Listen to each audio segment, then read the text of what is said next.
I moved in with Jimmy Golding, and Jimmy was a very good teacher on how to live.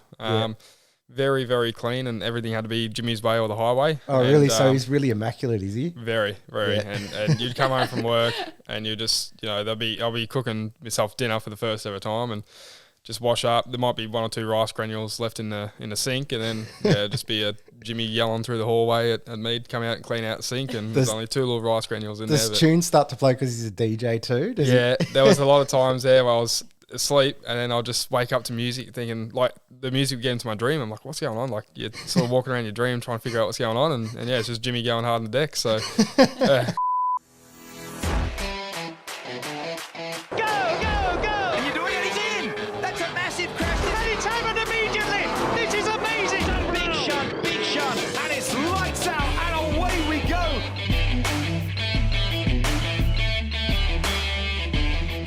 Well, Nate, I've been trying to get you on the podcast for ages, and dude, I'm pumped you're here. I've had a lot of fans online wanting you to get on the podcast, and dude, explain how you actually got to Sydney anyway. Yeah, well, I'm racing this weekend in Sydney, well, Saturday night in Sydney, in the late model. First ever time doing that, but yeah, well, I've raced dirt before, but first time racing in the late model, and yeah, you messaged me trying to get on here, and I thought, oh, well, I'll try and get up here a day early, and got the day off work from GRM, and flew in last night to come here and chat some rubbish. So yeah, no, it's been a bit of a mission, but we got it done. So So you're now these days living not in Lismore, you're living with. Are you living near GRM, or how's that all work? Yeah, so I've bought my own house in Melbourne, and yeah, living down there. Full time. So when I first started with GRM, it was only meant to be a 3-month trial thing, because I wasn't ready to move out of home. I was still loving having mum cook me dinner and do all my washing for me. But when I moved down, it was meant to do 3 months. I was meant to do 2.5 weeks and come back home afterwards to see the family again. And it was meant to be like 2 weeks on, 3 days off, 2 weeks on. So just a long weekend. Then COVID hit, and the second week I was down there, and then I ended up just staying there full time. I got offered a job, I think 3 weeks in, and just took it up and thought may as well and give it a red hot crack for. At the time, I set myself a 2-year time period. I think I've extended that a couple of years now. I expected everything to happen a lot quicker, but a lot of things are happening. So it's been a really good. Well, what has been 18 months now. So. Yeah, moved down July 1st last year and still down there now. So it's been a really good time, and I've learned a lot throughout the whole time, from moving out by myself. I moved in with Jimmy Golding, and Jimmy was a very good teacher on how to live. Very, very clean, and everything had to be Jimmy's way or the highway. Oh, really? So he's really immaculate, is he? Very, very. Yeah. And you'd come home from work, and you just, I'll be cooking myself dinner for the first ever time, and just wash up. There might be 1 or 2 rice granules left in the sink, and then just be a Jimmy yelling through the hallway at me to come out and clean out the sink, and there's only 2 little rice granules in there. Does tunes start to play because he's a DJ too? There was a lot of times there where I was asleep, and then I'll just wake up to music thinking, like, the music would get into my dream. I'm like, what's going on? Like, you're sort of walking around your dream trying to figure out what's going on, and it's just Jimmy going hard on the deck. So it was a strange time of life because like I was just on a high of geez, I'm in Melbourne. This is what I've always wanted to do. And, I was getting up at 4 a.m. to go to the gym and going to work all day, finish at 4 and go to the gym again, and then cook dinner and staying up till 10:30, 11.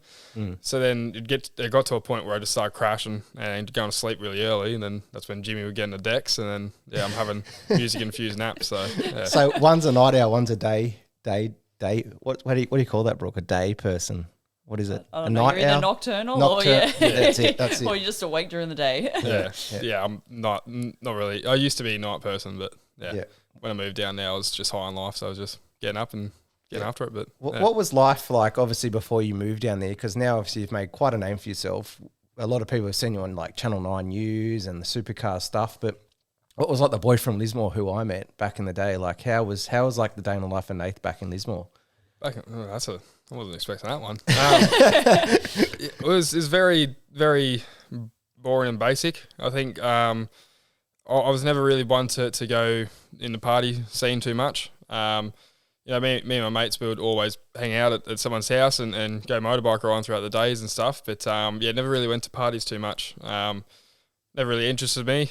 Plus, I always thought myself, I haven't really got the money to sort of push myself through racing, so I had to just really be more committed to anyone. And yeah, as from the ages like 14 to 18, I was just really probably a bit too dedicated to it. I didn't actually live a normal life. I just sort of, everything was around racing all the time. I'd spend most of my time on a simulator or just doing other things. I worked 3 jobs when I was 16, try and save up some money.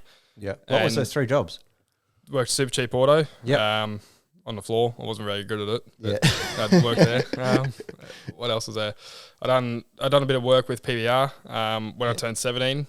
So up in Brisbane, Cam Sendall and Peter Robinson gave me a job actually working on TA2 cars. Yep. And so you were working on TA2 cars before you got to drive them, essentially? No. So me and Dad bought the car back in 2000. What year is that? 2016, 17? 2008. 18. 2019, sorry. And so 2017 went Formula Ford. Yeah. 2018 Formula Ford. 2019 TA2. Yeah, and this is the Dodge, the first one, isn't it? Yeah. So I was 16 when I started TA2. And then I moved to, I was 16 when I started TA2. Me and Dad bought the car. We had it ourselves at home. We'd get home from school basically. I'd get home from school and wait for Dad to get home from work about 5, 6 o'clock. I'd probably just be in the shed cleaning the car or something, and then Dad would come down and we'd be working on the car. Sometimes we'll do solid 3-hour stint. Sometimes we'll do about 20 minutes before we start going at each other. But it was definitely a different time of life, I guess. I sort of, I wasn't doing much homework because I was too busy sorting out the car or playing video games, really. So, but so I was just sort of focused on racing, and I knew for me, nothing from school was for me. All I wanted to do was racing, so I just thought I'll just put all my cards in racing. You were the one in the back, pretty much like myself, just drawing race cars in the back of the book. Basically, yeah. Was it a Pacific race car though? Was it like was it a speedway sprint car? Was it? I'm not very good at drawing, so no. I was No, I've always listened in class, but I just never done homework, which probably isn't a good thing to say, but I always listen in class and tried to get everything done in school time. So at home I could do my own thing.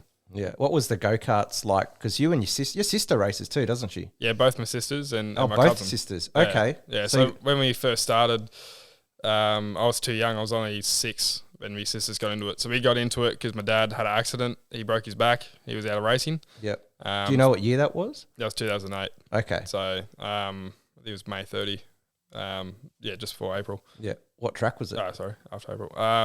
He done that at Donald in Victoria. So he was in an off-road buggy. Yep. In a passenger seat with Mark Everly, who I'm actually going to drive for this weekend. Yeah, right. Yeah, and so he had a massive accident. They came through a river crossing or a dry bank crossing, and basically the car just nosedived into the bank on the other side, and just So it wasn't a speedway accident. It was actually one of those off-road buggy racing stuff. Yeah, so like the Baja buggies. Okay. Yeah, so it's full serious bit of kit, and nearly killed him, but he's survived and he's walking now. So we're pretty happy with that, I guess. So you got 3 girls also racing in your family? Is that just 2 girls? 2 girls. Yeah. What age are they? No, test me. 30 and 23. Okay. Yeah. So my 23-year-old sister Natasha, we used to race against each other a couple of times, and there used to always be tears because she always had the 29. 29's like a family number. Yeah, I was going to ask about that. Yeah, I was too young for it all the time. She was always there first, so she always got it. And I didn't really have much pull in the family being the youngest, so I always had to run we tried to run 129, but in go-karts you're not allowed to run 3-digit numbers. Yeah. So I was 19, I was 9, I was just a bunch of different numbers, but yeah, you started at the age of 6, which I started myself as a driver at the age of 12. But did your dad pretty much bring you and your sister into it, or was it just a thing where just have fun, see how it goes, and if you don't like it, go play soccer or something, or ballet or well, Dad never forced anything onto us. For me, I was never going to do anything else. When by the time I was 4, I basically had a whole collection of Matchbox cars. That's it was just huge. I just used to, every time I went grocery shopping with Mum, my deal was I'd get 2 Matchbox cars no matter what, and that would get me there. So take my Matchbox cars home and push them around the pool table and do some racing around the pool table. But for me, I was always going to be racing. I was 4 years old or 5 years old when I learnt how to drive a manual Paddock Basher. And after school every day was just straight Paddock Basher and cruise along. When I was young, I wasn't allowed to do it unless Dad was in the car with me. All my sisters were there. But as I got older, actually, funny story about that. As I got older, I used to start doing it more and more often. And I think till I was about 13, 14 was when I had my last Paddock Basher, really. So, for basically 8 years of Paddock Bash and full pelt. Yep. And this is in like do you remember the Paddock Basher, like what the car was? First car I had was I can't remember the model of it. It was a Holden Commodore. Yeah. Square headlights in the front, chrome bars. Yeah. Immaculate condition. It was one owner, old bloke who owned it. He was battling with health and his wife was selling the car. I think she wanted $2,500 for it. Dad saw it and he's like, oh, look, like he knew them. And he's like, oh, look, I just want to buy it for my son as a Paddock Basher. So we got for $2,500. Yeah. And it was my first, it's not $2,500, so $250. Yeah. And so that was my first ever Paddock Basher. For $250. Yeah. Immaculate condition. And I saw one actually driving down the road the other day. I can't think of the model of it, which is killing me. But it was driving down the road in immaculate condition, and old mates, loving it as if it's his pride and joy. And I'm thinking about when I Paddock Bashed that about 8 years ago. So it's still sitting out the back of home.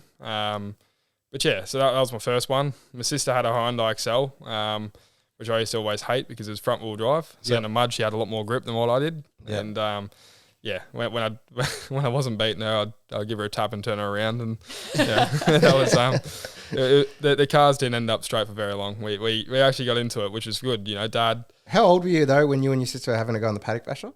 Just I would have been 6. Yep. And she would have been probably 9. Yeah, right. So you were learning to drive manuals at that age, essentially. Yeah, so mine was an auto, the Holden. Learned to drive a manual, when I was about 5, and so I'd sit on cushions and stuff like that. But it was definitely, I always wanted to do that, and that was about it. So the same old boring love story for most people in motorsport. There's nothing really else for me to do, and So tell me a bit more about the Hitman, Stu Herne.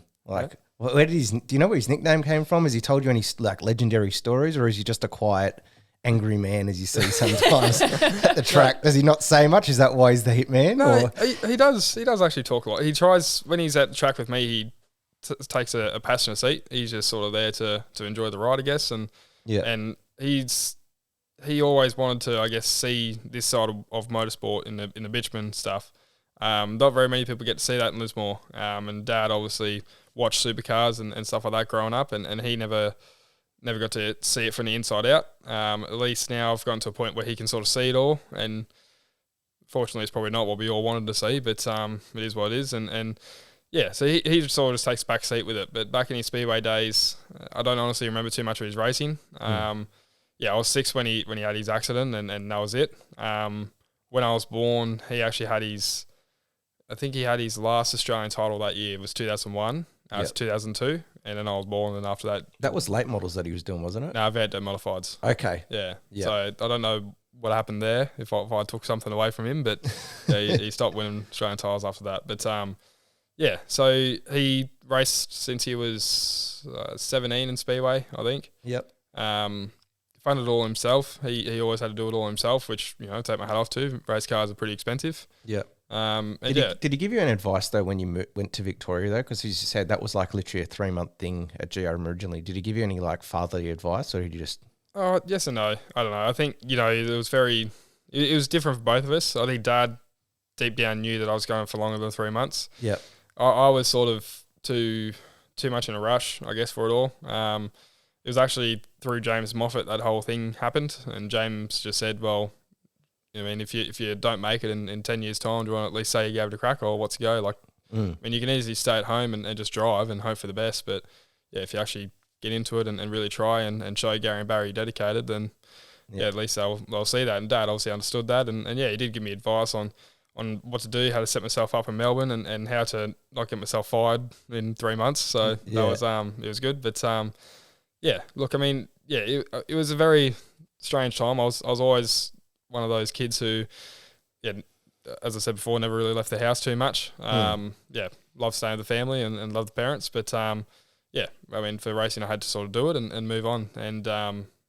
So they I still remember driving out of the driveway. Yeah. I was only meant to come back after 2 weeks. I wasn't too stressed, but parents, I could tell, a bit upset. And then, Was this 2019, wasn't it? no, this is 2021. 2021. It's Yeah, July, okay. July 1st, 2021. Yeah. And it was 4 a.m. because I had to start work the next day. So I had to get from Lismore to Melbourne, which is 18 hours. Oh, to work one day. at GRM the next day? Yeah, to right. work the Friday. So, headed off at 4 a.m. They got up to say goodbye, and yeah, that was basically all it was. And I didn't get to see him again for, I think it was 6 months or something like that was the next time I got to see him. Because I went to New Zealand actually in that first week, and then got back to Melbourne. What were you doing in New Zealand? Was that just a holiday? Or Holiday, yeah. So I was meant to go, me and my best mate have organised a New Zealand trip twice. Yeah.